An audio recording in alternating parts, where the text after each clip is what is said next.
www.islamicwaves.com.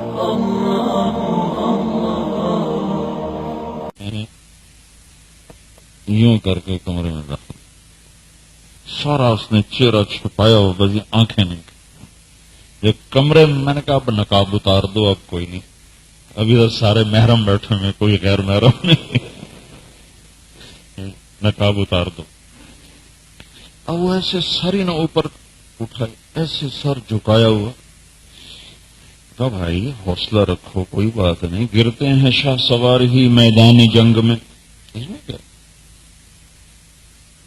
میں نے اسے قصہ سنا ہے میں کہا ہمارے سینٹر ماڈل اسکول میں جب میں لاہور میں پڑھتا تھا تو 2 سال کا کورس ہوتا تھا JCC جونیئر کیڈٹ کور تو 3 فوجی آتے تھے ہمیں ٹریننگ کراتے تھے 2 سال پھر ہمارا سالانہ فنکشن ہوتا تھا تو اس میں وہ جو فوجی فائٹ ہمیں سکھائی ہوتی تھی نا تو وہ ہم اپنے انسٹرکٹر کے ساتھ وہ لڑتے تھے ایک مجمع ہوتا تھا دیکھنے والا تو وہ سنگین کی لڑائی تھی سنگین کی تو ایک لڑکا تھا گجرات کا اس کا نام تھا خالد لمبا قد بڑا خوبصورت تو پیچھے سے نا نعرہ مار کے بھاگنا ہوتا تھا پھر آ کر وہ انسٹرکٹر ہوتا تھا صوبیدار میجر اس کے ساتھ تو ایک فرضی لڑائی ہوتی تھی تو طاہر علی صاحب رحمت اللہ علیہ ہمارے اردو کے ٹیچر اور بڑے ادیب UP کے وہ ہوتے تھے کمپیئرنگ کر رہے ہوتے تھے کہ اب یہ ہونے والے تو اب وہ جب وہ فائٹ شروع ہوئی تو ایک لڑکا بھاگا اس نے جا کر فائٹ کی پھر دوسرا بھاگا اس نے فائٹ کی یہ تیسرا خالد یہ ہمارے ہاسٹل کا تھا اس لیے مجھے اس کا نام تو یاد ہے باقی باہر کے تھے وہ مجھے نہیں پتا یہ ہاسٹل میں رہتا تھا تو یہ اس نے جو دوڑ لگائی نا تو اس کو لگی ٹھوکر اور وہ گرا تو جب وہ گرا تو طاہر علی صاحب نے یہ شعر اسی وقت ڈیلیور کیا گرتے ہیں شاہ سوار ہی میدان جنگ میں وہ طفل کیا گرے گا جو گھٹنوں کے بل چلے بڑی تالیاں بجیں شعر پر گرتے ہیں شاہ سوار ہی میدان جنگ میں اس نے کیا تو جوڑ کے دن تھے پہلے 3 دن کمرے میں رکھا وہ کہیں نہیں گیا پھر ساتھ میں سیالکوٹ لے کے چلا گیا جماعت پورا اکرام کیا اللہ تعالی نے اس 1 ہفتے میں اس کو ایسا بدلا پھر وہ واپس آیا ساتھ ہمارے اور رائمنڈ آنے کی بجائے لاہور چلا گیا اور بڑی پریس کانفرنس اپنا دروازہ خود بند کرنے کے لیے اس نے بڑی پریس کانفرنس کی وہاں اور اس میں اس نے اعلان کیا کہ میں نے آج کے بعد گانے سے توبہ کر لی یہ وہ اس لیے یہ شور مچایا کہ میرا بول میرے سامنے آ جائے اور یہ اتنا لمبا چوڑا جو میں کر رہا ہوں تو مجھے بعد میں بھاگنے کا موقع نہ ملے وہ جو متنبی نے کہا تھا نا الخیل واللیل والبیداء تعرفنی اسی بول پہ مارا گیا قتلتنی قاتلک اللہ تو اس نے بہت بڑی پریس کانفرنس کی اور سارے اخباروں کے بڑے رپورٹر اور وہاں اس نے 2 گھنٹے بات کی اس کے بعد اللہ تعالیٰ نے اس کو جو سنبھالا دیا تو پیچھے ہٹتے پھر اللہ تعالیٰ نے اس کو ایسا ایمان دیا اس نے یہاں کھانے والے بھی آئے تھے یاد ہوگا آپ اکٹھے آئے تو مجھے کہنے لگا کہ اس وقت میرے گھر میں اتنے پیسے نہیں ہیں کہ ماں کوئی دوا خرید سکوں اتنے پیسے کوئی تو پہلے بھی جو میں پیچھے ہٹتا تھا تو اسی وجہ سے ہٹتا تھا کہ میرے پاس نہ میں کاروباری نہ میں ملازم مجھے صرف گانا آتا ہے میرا گھر سارا اسی سے چلتا ہے کوئی مجھے شوق نہیں تھا خیر یہ سارا مرحلہ گزر گیا تو اس کے بعد اس نے مجھے کہا میں تمہارا احسان مند ہوں کہ تم نے مجھے قریب کیا ورنہ میں ایسا دور ہو جاتا کہ شاید کبھی ان گلیوں میں لوٹ کے آتا ہی نہیں مجھے اتنے تانے ملے مجھے اتنا ذلیل کیا تبلیغ والوں نے اور لوگوں نے صرف تبلیغ نے سب نے اتنا منافق ہے یہ منافق ہے یہ منافق ہے صرف ایک تم واحد آدمی تھے جس نے مجھے آسرا دیا اور مجھے گلے سے لگایا اور میری اس خطا سے نظریں بند کی. اگر تم یہ کام نہ کرتے میں بالکل دوبارہ گمراہی کی ساری گندگیوں میں گر گیا تھا.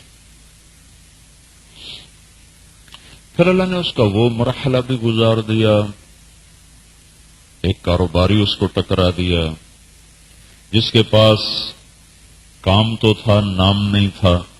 اس کے پاس نام تھا کام نہیں تھا. جیسے یہاں ایک جماعت آئی تھی 1 سال کی پیدل، تو اس میں ایک اندھا تھا اور ایک ٹانگوں سے معذور تھا. تو معذور کی ریڑھی تھی تو وہ ریڑھی پہ بیٹھتا اور اندھا اس کو دھکا دیتا اور ریڑھی والا اپنا ریڑھی کو آگے چلاتا تو اندھے کو راستہ ملتا جاتا اور ریڑھی والے کا کی ریڑھی وہ چلتی رہتی. تو اب اس کو ایک تاجر مل گیا جس کے پاس کام کا طریقہ تھا، نام نہیں تھا. اس کے پاس نام تھا، کام نہیں تھا. تو اس نے اس سے کہا، یہ پریشان جو بیٹھا 6 روزے میں اکٹھے ہوئے، 6 روزے میں، تو یہ پریشان بیٹھا ہوا تھا. تو اس نے پوچھا کیا بات ہے؟ کہنے لگا ایک ہی بات ہے. اور کیا بات ہے؟ اتنا بڑا نظام ہے کیسے چلاؤں، میرے پاس اب کچھ نہیں. اس نے کہا اچھا کوئی بات نہیں، تم اپنا نام مجھے دے دو اور جب ہو جائیں 50 لاکھ مجھے کر دینا، 50 لاکھ مجھے دے دینا. اب اتنی پراپرٹی تو اس کے پاس تھی کہ وہ بیچ کر 50 لاکھ سے بھی زیادہ دے سکتا. تو اس کے انگلینڈ میں گھر تھے، اس نے وہ بیچے کچھ وہاں. اس میں اس کو کوئی سال کے بعد جا کر، وہ ایک دم تو بکتا نہیں نا سودا، تو کچھ سال 2 سال کے اندر اس نے اس کو 1 کروڑ روپیہ آہستہ آہستہ کر کے پراپرٹی بیچ کے جمع کرایا. اور اس نے جے کے نام سے کام چلا دیا، جنید جمشید. من ترک شیئا للہ عوضہ اللہ خیرا منہ، جو اللہ کے لیے کسی چیز کو چھوڑتا ہے اللہ اس کو اس سے بہتر دیتا. وہ 1 دکان اور 2 دکان اور 3 دکان اور لوگوں کی دکانیں خالی اور جے کی دکان میں باہر لوگ کھڑے ہوئے کہ گاہک نکلیں گے تو پھر ہم اندر جائیں گے. بڑے بڑے کاروباری ٹھپ ہو. مجھے لے گیا وہاں دکان پر جو سب سے پہلے کراچی میں دکان کھولی. جی تو میں نے خود دیکھا دائیں بائیں دکانیں خالی اور اس کی دکان میں رش لگاؤ.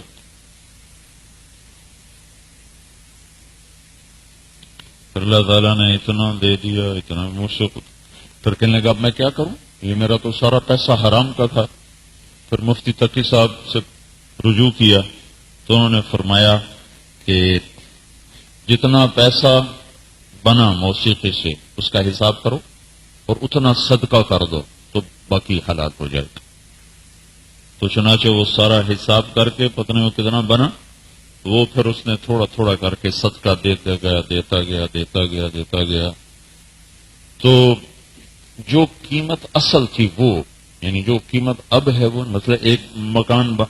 مکان خریدا 1 کروڑ روپے کا، اب ہے وہ 4 کروڑ کا. تو مفتی صاحب نے فرمایا کہ 1 کروڑ اس میں حرام ہے، اوپر کا 3 کروڑ حرام نہیں ہے. اس طرح اس کو کوئی ترتیب سمجھائی. یرید اللہ بکم اليسر. مفتی تقی صاحب بڑے عظیم آدمی. میں نے کہا میں تو ویسے یہ کیا پدی کا شور اگر میرے خلاف کوئی کتاب لکھی جائے، مولویوں نے مفتی تقی کو نہیں چھوڑا. یا علیہ السلام نے کہا یا اللہ یہ بندے مجھے بڑا تنگ کرتے ہیں، میری جان بچا. اللہ نے کہا انہوں نے مجھے نہیں چھوڑا تجھے کہاں چھوڑیں گے، انہوں نے میرا بیٹا بنا دیا، میں نے صبر کیا، تو بھی صبر کر. ایسے عظیم آدمی کو رول کے رکھ دیا.